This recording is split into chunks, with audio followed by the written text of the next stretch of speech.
Қайырлы күн жерлестер, қалдарыңыз қалай? Есімім Мадина. Бүгінгі тақырып қазақ тіліндегі аударма кітаптар жайында болсыншы.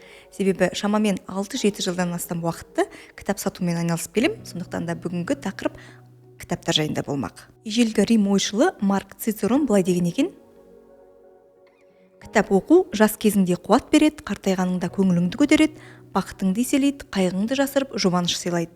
Үйде қуантады, жолға ала кетсең артық етпейді. Демек бізде неге әлемдік деңгейдегі мықты туындылар, бестселлерлер жоқтың қасы деуге болады. Мәселен, фантастика, детектив, әлемдік деңгейдегі Шекспирдің сонеттері жоқ. Тек қаржылық сауаттылыққа, психологияға байланысты кітаптар бірен-саран аудармасы бар қазақша.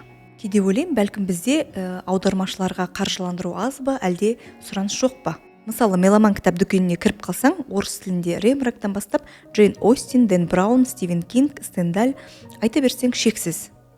Қаламызда мазмұндама деген баспа бар, шетел классиктерінің үздік туындыларын қазақ тіліне аударып жатыр.